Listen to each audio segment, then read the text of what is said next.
বিপদ বলে কয়ে আসে না ভূমিকম্প। বাংলাদেশে পরপর ভূমিকম্পের পর বিশেষজ্ঞরা জানাচ্ছেন ভবিষ্যতের অজানা শঙ্কার কথা। থিওরি কাউন্টার থিওরিতে সয়লাভ সোশ্যাল মিডিয়া, তবে সবাই বলছেন প্রস্তুত থাকার কথা। কি সেই প্রস্তুতি? বাড়ি ছেড়ে তো খোলা মাঠে থাকা যাবে না নিশ্চয়। তাহলে করণীয় কি? একটি সার্ভাইভাল কিট রাখতে পারেন বাসায়, অফিসে, গাড়িতে। কি রাখবেন সেই কিটে? বলছি, এটাকে গো ব্যাগও বলতে পারেন।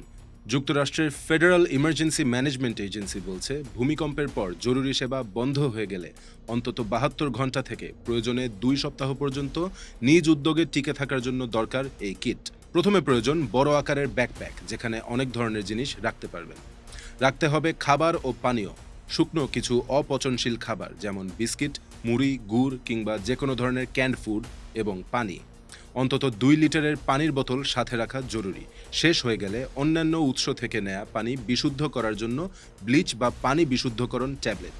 এরপর লাগবে ফার্স্ট এইড কিট, যেখানে রাখতে পারেন গজ, ব্যান্ডেজ, ডিসইনফেক্টেন্ট, ব্যথার ঔষধ এবং আপনার ও আপনার কাছের মানুষদের প্রয়োজনীয় যে কোনো ঔষধ।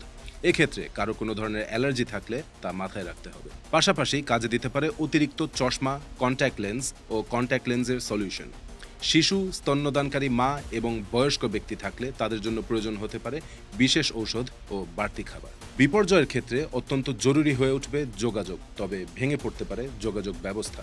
সেক্ষেত্রে নিজের ফোন, চার্জার, অতিরিক্ত কেবল ও পাওয়ার ব্যাংক রাখার পাশাপাশিও যে কোনো খবর জানার জন্য সাথে রাখতে হবে রেডিও ও ব্যাটারি। সোলার পাওয়ার্ড কিংবা হ্যান্ড ক্র্যাঙ্কড রেডিও পেলে তা আরও কাজে দেবে। দুর্যোগ ঘটে যাওয়ার পরপর তাৎক্ষণিক বিপদ থেকে বাঁচার ক্ষেত্রে আপনার সহায় হতে পারে অগ্নি নির্বাপক যন্ত্র। এছাড়া কোথাও আটকা পড়লে কিংবা বিদ্যুৎ সরবরাহ বন্ধ হয়ে গেলে কাজে দেবে টর্চ লাইট ও ব্যাটারি। যদি ভবন ধসে আটকে পড়েন, তখন উদ্ধারকর্মীদের কাছে নিজের আওয়াজ পৌঁছাতে চিৎকার করার চেয়ে অনেক বেশি কার্যকর হবে হুইসেল ব্যবহার করা, যা রাখতে পারেন ইমার্জেন্সি কিটে।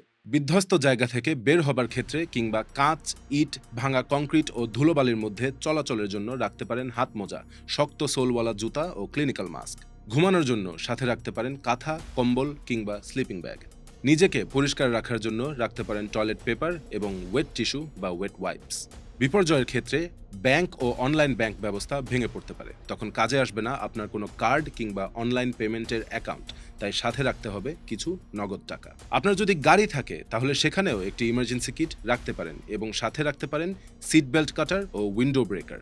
এসব মিলিয়ে কর্মস্থলে ও গাড়িতে ইমার্জেন্সি কিট রাখলে তা বিপর্যয়ের ক্ষেত্রে বাঁচাতে পারে আপনার ও আপনার আপনজনদের প্রাণ। আসন্ন ভূমিকম্পের আভাস থাক আর না থাক, চিরন্তন সত্য হলো সাবধানের মার নেই।